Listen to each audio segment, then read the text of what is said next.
భయంకరమైనటువంటి నిజాలు. వట్టినాగులపల్లిలో మాజీ మంత్రి కేటీఆర్ మాట్లాడుతున్నారు. ఇప్పుడు లైవ్ చూద్దాం. ఇచ్చేతందుకు బెదిరించేతందుకు వాళ్ళు ల్యాండ్ ఇచ్చి తీరాల్సిందే అని చెప్పి పరోక్షంగా బెదిరింపులు అధికార యంత్రాంగం ద్వారా చేసే ప్రయత్నం చేశారు. ఆ శ్రీనివాసులు అనే వ్యక్తి తర్వాత డిస్ప్రపోర్షనేట్ అసెట్స్ కేసులో దొరికాడు. 100 కోట్ల రూపాయలతో సహా దొరికిన వ్యక్తి ఆయన. అలాంటి ఒక అక్రమార్కుని అడ్డం పెట్టుకుని మంత్రి గారు వీళ్ళ 27 ఎకరాల భూమిని గుంజుకునే ప్రయత్నం చేసినారు. వినలేదు. వినకపోతే ఏం చేసినారు, గూండాలు దాదాపుగా 5-6 జేసీబీలు, నంబర్ ప్లేట్లు లేని జేసీబీలు వచ్చి వీళ్ళు ఇక్కడ కట్టుకున్న గోశాల కూలగొట్టారు. భయభ్రాంతులకు గురి చేసి ఇక్కడ పనిచేసే సిబ్బందిని అందరినీ ఉరికిచ్చినారు. వారు ఫోన్ మొత్తం కాంపౌండ్ వాళ్ళు కూలగొట్టారు. అరాచకం.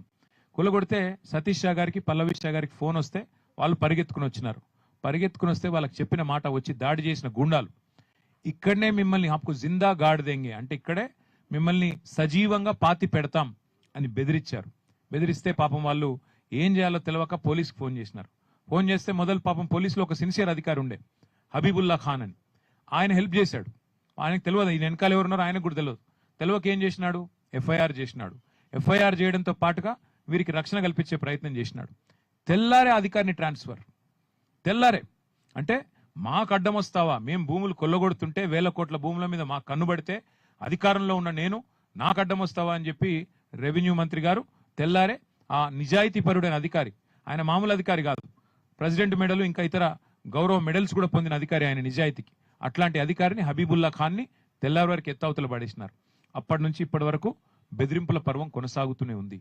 వాస్తవం ఏంది అంటే ఈరోజు 60 ఏళ్ళు వాళ్ళ చేతుల్లో ఉన్న భూమిని కూడా ఈ దాదాపు 2.5 ఏళ్ల కింద ఆయన మంత్రి గారు ఆయన అధికారాన్ని అడ్డం పెట్టుకుని, రేవంత్ రెడ్డి పలుకుబడిని అడ్డం పెట్టుకుని, ఇద్దరి యొక్క వ్యాపార భాగస్వామ్యాన్ని అడ్డం పెట్టుకుని ఈ రింగ్ రోడ్డుకి అవతలనేమో క్రషర్లు నడుపుతున్నాడు అక్రమంగా. నేను హరీష్ రావు గారు బయటపెట్టింది. రింగ్ రోడ్డుకి యువతలనేమో ఇవాళ వ్యాపారాలు కాదు, ఇది అరాచక పర్వం. భూములు గుంజుకునే భూ దోపిడీ, వాళ్ళ భూదాహం కోసం ఇవాళ ఇట్లాంటి నిజాయితీ పరులైన అమాయకులైన వారిని వేధిస్తా ఉన్నారు. ఇవాళ మేము చూపెడుతున్నది మీకు మచ్చుకు ఒకటి, ఇక డీటెయిల్స్ చాలా ఉన్నాయి.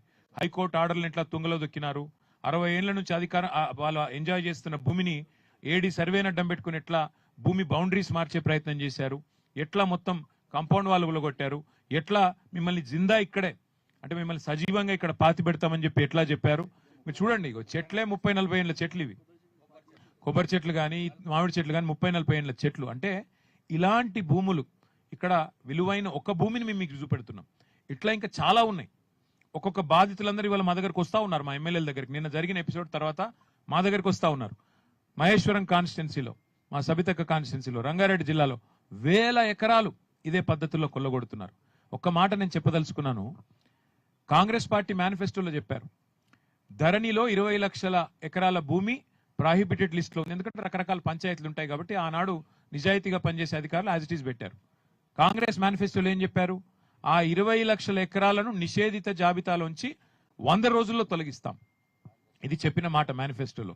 ఇవాళ జరుగుతున్నది ఏంది, 2.5 ఏళ్ల తర్వాత ఇట్లాంటి అమాయకులందరినీ అధికారాన్ని అడ్డం పెట్టుకుని, అధికారులను అడ్డం పెట్టుకుని అరాచక పర్వానికి తెరలేపి 1 కోటి ఎకరాల భూమిని ఇవాళ నిషేధిత జాబితాలో పెట్టారు. 22A పెట్టారు. ఏం చెప్తున్నారు డైరెక్ట్ గా, మీరు మా దగ్గరకు వచ్చి మీ భూమిలో 50% ఇస్తే మీరు అందులోకెళ్ళి తీసేస్తాం, లేకపోతే తీయం. ఏం చేసుకుంటారో చేసుకోపోండి, ఎవరికి చెప్పుకుంటారో చెప్పుకోపోండి. సతీష్ షా గారు చెప్పిందంతా మీరు విన్నారు. ఇప్పుడు పల్లవి షా గారు వారు हिंदी में और तेलुगु हिंदी जो भी इंग्लिश व्हाटएवर यू हिंदी में बोल दीजिए, जरा बोल दीजिए, हिंदी में बोलिए. हेलो, मैं पल्लवी शाह बोल रही हूँ और मैं इस जमीन की मालिक हूँ और हम दिवाली के बाद अक्टूबर से हम बहुत परेशान हैं और इसकी वजह ये है कि पहले वो लोग हमारे पास मिलने आए, बात करने आए. दैट टाइम हमको नहीं मालूम था कि क्या इंटेंशन है. अब हम रिलेट कर पा रहे हैं. नाउ वन थिंग कि जब उन्होंने आके श्रीनिवासलू जो एडी जो हैं उन्होंने आके सब पॉइंट्स लगाए हमारी जमीन के अंदर, तो वो हमें कुछ अजीब सा लगा. हमारी ऑलरेडी जमीन जो है सर्वे हो चुकी है 2021 में और कोर्ट के अकॉर्डिंगली हमने दीवार भी उठाई हुई थी कई साल हो गए। इसके बाद ये हमको फिर से अंदर और अंदर जाओ बोल रहे हैं, 3-4-5 एकड़ अंदर। और हम आपको 244 में ये ऑफर हमें रखा गया कि वहां आपको जमीन दे देंगे अगर आप हमें अपनी जमीन नहीं देना चाह रहे हैं। जी,